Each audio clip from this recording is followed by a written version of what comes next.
ever worried about being a freelancer and what happens when the money stops coming in? I'd say that this is one of the main roadblocks for people becoming a freelancer these days, and it's a point that I really want to talk about. I feel like that's always something that I have been asked even by family and friends. As a full-time freelancer for over 5 years now, quite often the question or the statement is that it's really inconsistent, or you cannot rely on the income as a freelancer that you get. And the question does often come up, what happens when the income stops flowing? So before we get started today, thank you so much for clicking on this video today. My name is Kaylee June and I'm a beauty and fashion photographer based in Sydney, Australia. But in the past couple of years, I made this channel to talk about all things freelancing and creative business-wise, because I think there's quite a community of us out there as freelancers that really need some advice and conversations going around some of the issues that we face. And I really enjoy talking about some of these topics and really felt that I needed to make a channel about it. So as I said, in today's video, we are really going to be focusing on what happens when your income stops flowing as a freelancer and really what you need to be doing in that circumstance, because I can guarantee you there will always be one single instance at least of this happening. And for me, unfortunately, it's happened many times in my career before. But one of the things that I want to stress here as well is that when I was a lot younger, when I was starting out with freelancing, I didn't really know what I was doing. And I think that's pretty natural for a lot of people beginning in this field.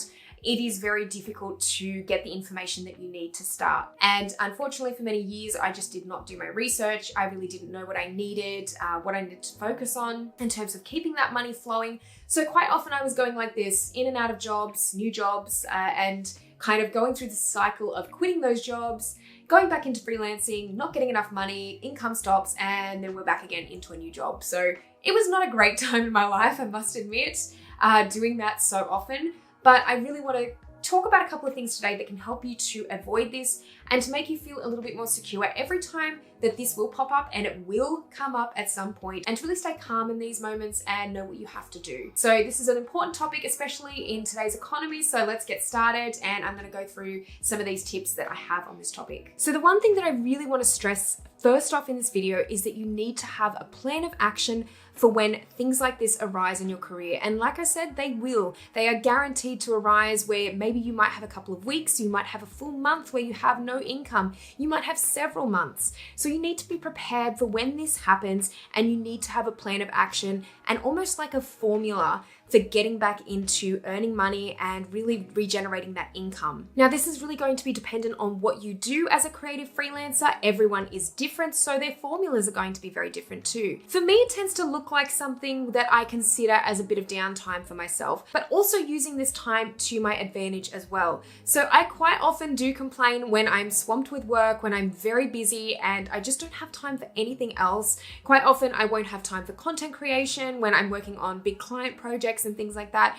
And this is the time, realistically, that I can be utilizing to really get on top of my content creation. And I know that really at the root of it all, my content creation too generates quite a lot of my income. So if I'm really getting to focus on that at any point where I'm not necessarily having a lot of client work coming in or a lot of money coming in, this is really a time where I'll really focus and go back to basics. And that is creating content like there is no tomorrow.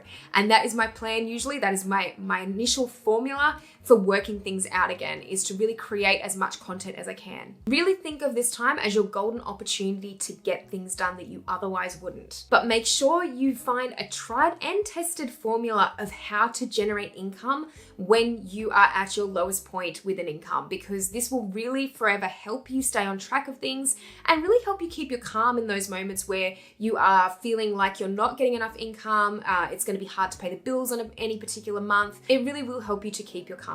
Another thing to do is to make sure that you're pitching out to as many potential clients as possible. This is a really important time for doing so, because this is making and generating new leads or new potential clients that you can rely on for future income. Making sure that pitching is a part of your formula every time you really need to rely on that backup plan or that plan of action is one of the smartest things that you can possibly do as a freelancer. Pitching is an incredibly important part of running a freelance business, and the more that you do freelance, the more that you'll realize that it's imperative to do so, and to create those new leads, regardless of whether you're feeling like you need to rely on a plan of action and this is part of it.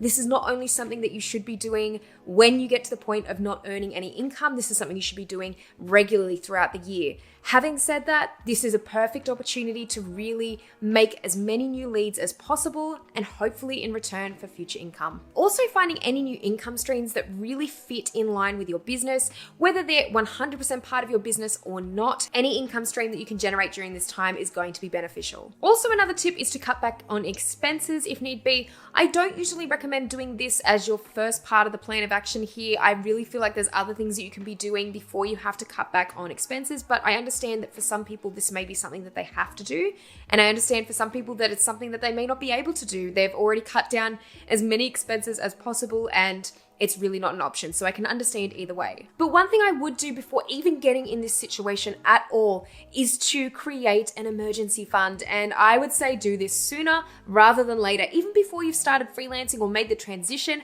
have that emergency fund ready because you will likely need to use it. And especially in your first few years of freelancing, you'll find that that is something that will be really imperative to you working without a lot of stress on finances. It's something I wish that I did a lot earlier on in my career so I didn't have to worry so much throughout those earlier years, and I didn't have to just jump into a new job, jump into a different career path and really have that inconsistent factor.